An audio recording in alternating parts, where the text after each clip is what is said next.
আসসালামু আলাইকুম বন্ধুরা, কেমন আছেন সবাই? আশা করি ভালো আছেন। বন্ধুরা দেখুন, বাঙালির মাথায় কি বুদ্ধি! মাত্র 4-5টা বাঁশের খুঁটি দিয়ে আংটা বানিয়ে কিভাবে একটি অনেক ওজন, অনেক ভারী একটি বিদ্যুতের খুঁটি তারা দাঁড় করিয়ে ফেলল। সত্যি এটা আশ্চর্য হওয়ার মতো বিষয়। একটা কথা আছে না, ডেকি স্বর্গে গেলেও দান বাঁধে। এখানে আমাদের বাঙালি, আমরা যেখানে যাই না কেন, আমরা হচ্ছে বুদ্ধির সাগর। আমাদের বুদ্ধির কাছে সবাই ফেল। এ দেখেন, ছোট্ট একটা গাড়িতে করে অনেক ভারী একটা ফিলার নিয়ে চলে এসেছে। অথচ এটা যদি বিদেশের কোনো রাষ্ট্র হইতো, বিদেশের কোনো দেশ হতো, তাহলে অনেক ভারী একটা ক্রেন নিয়ে আসতো। ক্রেনে করে ওরা এই ফিলারটা দাঁড় করাতো, অনেক ব্যয়বহুল হয়ে যেত।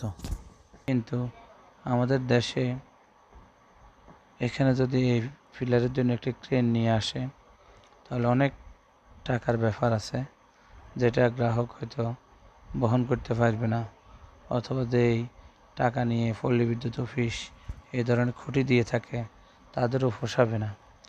তাই সব কিছুকে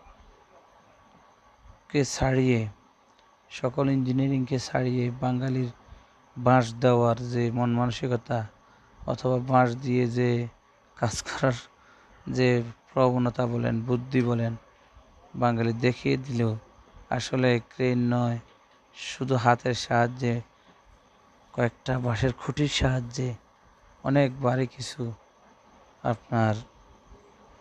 ভারী কাজ করা যায়।